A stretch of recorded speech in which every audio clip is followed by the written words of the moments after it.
గడిచిన పాలకులు కుర్మ సంఘం నాయకులు 5 రూపాయలు కూడా నాకు ఎవ్వడు అప్పజెప్పింది లేదు.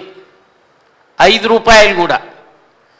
సంఘం ముస్లిం జంగు బ్రిడ్జ్ దగ్గర 2 అంతస్తుల భవనం, ఒక మ్యారేజ్ హాలు నేలమట్టం చేసుకోవడం జరిగింది. ఒక పెద్ద మనిషి నేలమట్టం చేసి నేను ఇది 5 అంతస్తుల బిల్డింగు కడతా చేస్తా అని 8 సంవత్సరాలు ఆ బేగం బజార్లో ఉన్న మార్వాడోళ్లకు కార్లు పెట్టుకునేటందుకు అవి ఇవి వెహికల్స్ పెట్టుకునేటందుకు పెయిడ్ పార్కింగ్కు ఇచ్చడం జరిగింది. 8 ఇయర్స్ కూలగొట్టినాక 8 ఇయర్స్ ఎందుకున్నది అంటే ఇంచుమించు 11-12 కేసులు మా మీద వేసుకోవడం జరిగింది. 11-12 సివిల్ కోర్టు కానీ హైకోర్టు కానీ అన్ని కేసులు కంప్లీట్ చేసి 2009లో 8లో మేము ఆ స్థలాన్ని హ్యాండ్ ఓవర్, ఖాళీ స్థలాన్ని, ఆ ముంగటున్న మల్గీలు అట్లనే ఉన్నాయి. 10-12 మల్గీలు ఉంటే 5,000 రూపాయల రెంట్ వచ్చేది. అవి జోలికి పోలే, ఎందుకంటే అందులో రెంటల్స్ ఉన్నారు, వాళ్ళు కూలగొట్టనియలే. మేము హ్యాండ్ ఓవర్ చేసుకొని నేను అధ్యక్షునిగా అయినాక సెల్లార్ దొవ్వి పర్మిషన్ తీసుకొని జిహెచ్ఎంసి అక్కడ కూడా కేసేసిర్రు.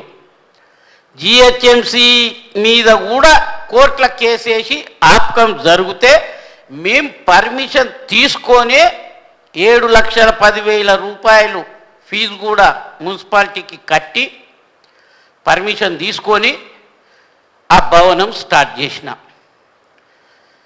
స్టార్ట్ చేస్తే డబ్బులు ఎక్కడా? డబ్బులు లేవు మా దగ్గర. 50 లక్షలు నా కష్టార్జితం, 50 లక్షల రూపాయలు నేను పెద్ద మనుషులు, ఆనాడు పెద్ద మనుషులు ఉండ్రి వాళ్ళు వచ్చి ఇంటికొచ్చి, అన్న ఇక నువ్వు ట్రస్ట్ బోర్డు చైర్మన్ నువ్వే ఉన్నావు, సంఘం ప్రెసిడెంట్ నువ్వే ఉన్నావు, నువ్వైతే ముందు పైసలు పెట్టు అన్నాడు. ఇక్కడున్న మా సహచరులు, ట్రస్ట్ బోర్డు మెంబర్లు, సంఘం మనుషులు, పెద్దలు అందరం కలిసి అంతకుముందు కొద్దిగా చిట్టీలు కూడా స్టార్ట్ చేసినాం.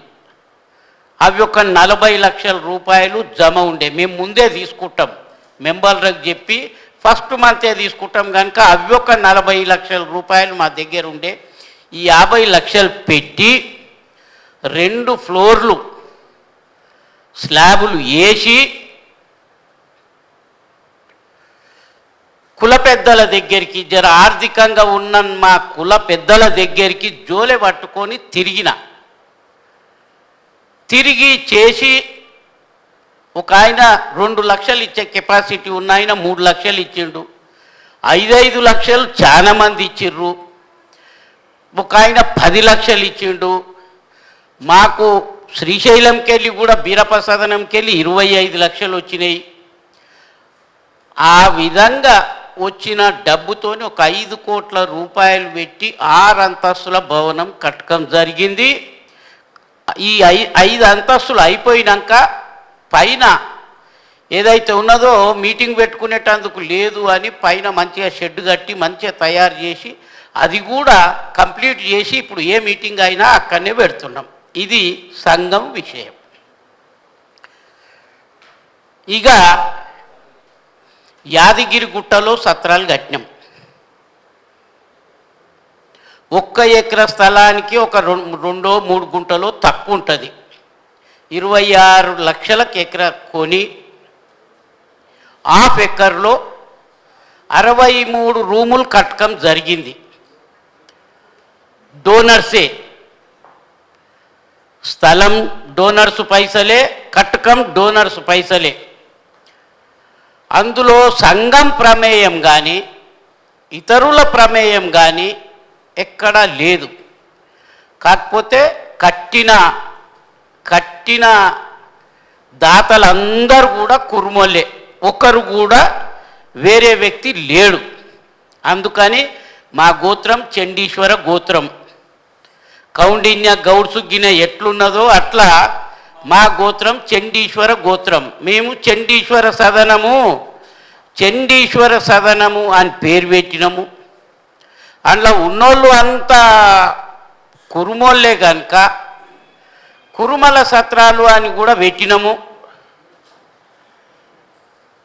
అది ఇండిపెండెంట్, సంఘానికి సంబంధం లేదు. కాకపోతే అక్కడ వచ్చిన పైసలకి వెళ్ళి ఈ సంఘం బిల్డింగు ముస్లిం జంగు బ్రిడ్జి కాడ కట్టేటప్పుడు అక్కడి నుండి కానీ అక్కడ మన కొమరవల్లిలో కట్టిన దాని ద్వారా కానీ మాకు పైసలు వాళ్ళు కొన్ని ఇచ్చకం జరిగింది సంఘానికి. అక్కడ కొద్దిగా పార్టీ బేస్గా, కులం బేస్ పోతలేరు. పార్టీ బేస్గా పోయి బీర్ల ఐలయ్యను అదేమయ్యింది, ఒక 6-7 సంవత్సరాల నుండి మాకు ₹1 ఇన్కమ్ రాకుండా అది కూలిపోయే స్టేజ్కి వస్తే కొన్ని పైసలు పెట్టి రిపేర్ చేసి స్కూల్కు మేము కిరాయికి ఇచ్చినాం. మా కులం ఆయనకే స్కూల్కు కిరాయికి ఇచ్చినాం. పక్కనే ఇంకొక బిల్డింగు తీసుకొని దాతలు వస్తే ఉండేటందుకు ఇంకొక బిల్డింగు కూడా తీసుకొని రెంట్కు, ఆ రెంట్ కూడా స్కూల్ ఆయన్నే పే చేస్తాడు. దాతలకు ప్రొవైడ్ చేస్తున్నాము రూములు. అక్కడ యాదగిరి గుట్ట వాళ్ళకు ఏమి కట్టేటప్పుడు కానీ కొనేటప్పుడు కానీ ఎప్పుడు కూడా వాళ్ళ ఇన్వాల్వ్మెంటు ఒక 0.1% కూడా లేదు. కాకపోతే దాన్ని యూజ్ చేసుకున్నారు.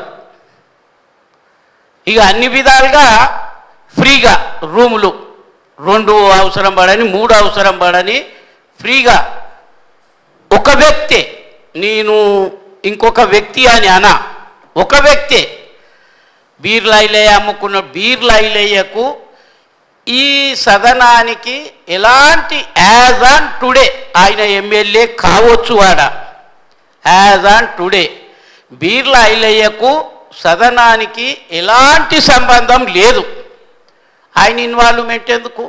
మేము డోనర్స్ 63 మంది డోనర్స్తోని మీటింగు పెట్టి జనరల్ బాడీ పెట్టి తీర్మానం చేసి ఇద్దాము స్కూల్కు అని అందరము అనుకోనే మేము ఇచ్చినాం. మాకు ఇంతో అంతో మాకు రెంట్ వస్తుంది. రెండవది కొమరవల్లిలో 30 ఎకరా కొన్నాం. ఓన్లీ డోనర్స్ పైసలు 30 ఎకరా కొని 30 ఎకరాల కట్టినాం. 54 రూములు కట్టినాం. 54 మంది దాతలు. ఒక ఆయన లిఫ్ట్కు పైసలు ఇచ్చిండు. 55 మంది దాతలు. 55 మందితోని దానికి ఒక కమిటీని వేసినాం. ఒక చైర్మను మిగతా కమిటీని వేసినాం. ఆ కమిటీ మంచిగా చూసుకుంటుంది, చేస్తుంది. ₹4 జమ అయినాయి. పైన కూడా వేసి పెళ్ళిళ్ళకు పేరంటాలకు దేనికే ఫంక్షన్లకు ఇద్దాం, పైన ఒక ఫ్లోర్ వేద్దాము అనేది నిర్ణయం తీసుకున్నాం. అది కూడా సంఘానికి సంబంధించింది కాదు. దానికి కూడా 55 మంది దాతలు ఉన్నారు. చక్కగా నడుస్తుంది, లాభంలో ఉన్నది. మేము దాన్ని ఏం డిస్టర్బెన్స్ చేస్తలేం. వీళ్ళు అన్నట్టు బయటోళ్ళు ఎవరైతే మాట్లాడుతున్నారో ఇది సంఘంది, అది సంఘానికి ఈ సత్రాలకు సంబంధమే లేదు. మొదలు ఈ తెలంగాణ రాష్ట్రంలో ఆత్మగౌరవ భవనాలు ఇవ్వాలనే సంకల్పం కేసీఆర్ గారికి రావడం, పెద్దలు కేసీఆర్ గారు మొట్టమొదలు మా కుర్మ కులానికి ఆత్మగౌరవ భవనం దొడ్డి కొమరయ్య ఆత్మగౌరవ భవనానికి కొమరెల్లిలో 2 ఎకరాల స్థలం 3 కోట్లు 5 కోట్ల రూపాయలు ప్రకటించడం జరిగింది. ఆ జరిగిన ఇబ్బందులు కూడా మల్లేశన్న చెప్పడం జరిగింది.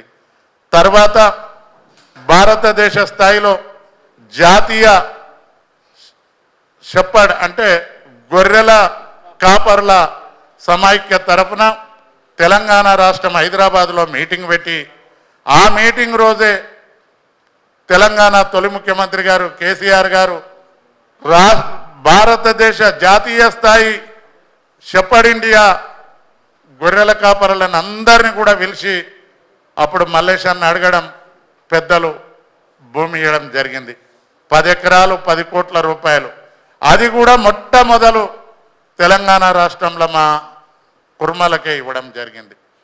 10 ఎకరాలల్లో యాదవులకు 5 ఎకరాలు, కుర్మలకు 5 ఎకరాలు, 5 కోట్లు 5 కోట్లు కుర్మలకు తీసుకొని, ఇంకొక విషయం, తెలంగాణలో ఆత్మగౌరవ భవనాలు ఇస్తే రెడ్డిలకు కూడా ఇచ్చారు, అన్ని కులాలకు ఇచ్చిండు. కానీ ఈ రాష్ట్రంలో మొట్టమొదలు తయారైన భవనాలు ఎవరివయ్యా అంటే గొల్ల కుర్మల ఇద్దరివే తయారైనాయి. అందులో నేను కూడా మల్లేశాన్ని వెంబడి పోయేది, పాపం సోదరుడు నగేష్ అన్న కూడా ఉండేది. హరీష్ అన్న కృషి ఇంత అంత కాదు, ఆయన ఆర్థిక శాఖ మంత్రి ఉండి నగేష్ పోయి చూడు ఉండా మంత్రి గారు అనగానే ఆడికి పోయి ఫోన్ చేసేది, మేమందరం కలిసిపోయేది. ఎన్ని ఆర్థిక ఇబ్బందులున్నా హరీష్ రావు గారు కృషి వల్ల 2 భవనాలకు కూడా 5 కోట్ల అంచనాలను 7.5 కోట్లు చేసి భవనాలు కంప్లీట్ చేసుకోవడం జరిగింది. జనరల్ ఎన్నికల ముందు మల్లేశన్న, నగేష్ అన్న, మేము అందరం, అరుణ్ కూడా వచ్చేది, వెంబడి పోయినాం, నారాయణ అన్న కూడా వచ్చేది. పోయి ఇనాగ్రేషన్ చెయ్యాలని అడిగితే కొన్ని అనివార్య కారణాల వల్ల ముఖ్యమంత్రి గారికి తీరకపోవడం, అది ఆ భవనం ఓపెనింగ్ చేసుకోలేకపోయినాం. తర్వాత ప్రభుత్వాలు మారడం జరిగింది. మారిన తర్వాత ఆ భవనాన్ని ఎటువై ఇంత కష్టపడి మనం సాధించుకున్నాం.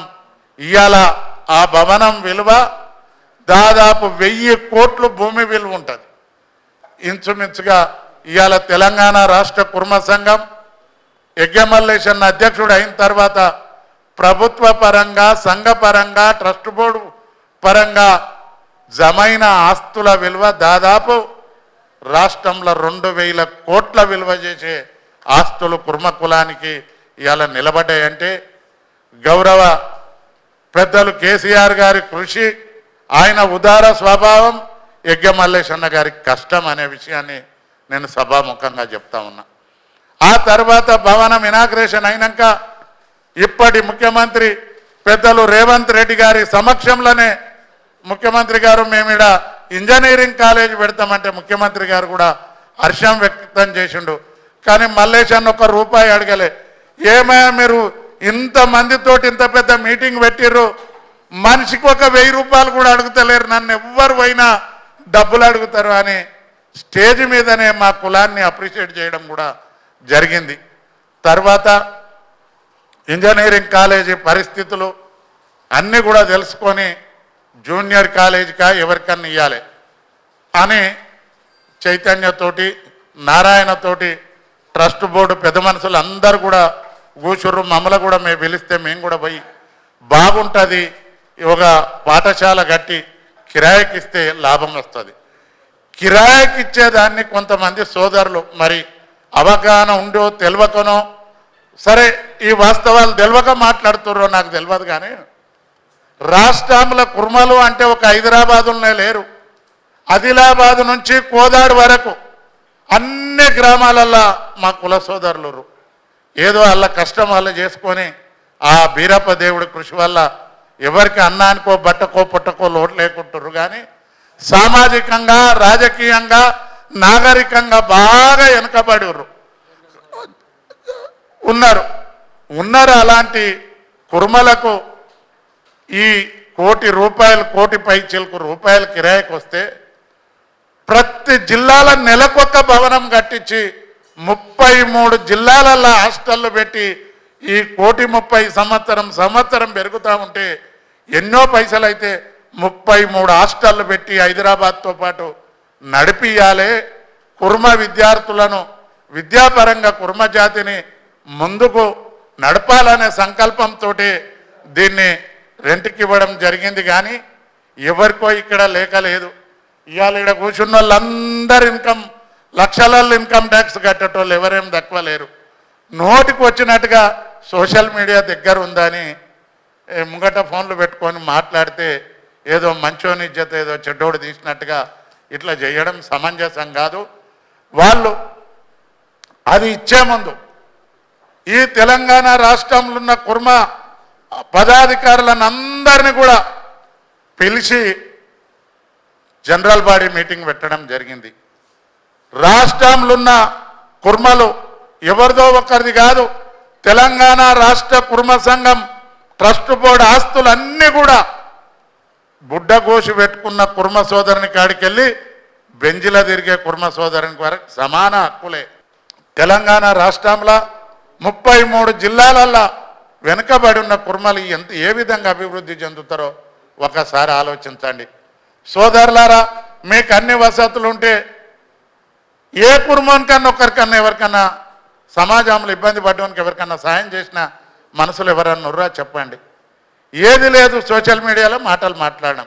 దయచేసి మీకు తెలియక మాట్లాడవచ్చు, వాస్తవాన్ని తెలుసుకొని మీరు రియలైజ్ కావాలని నేను ఈ వేదిక ద్వారా విన్నవిస్తూ ఉన్నాను.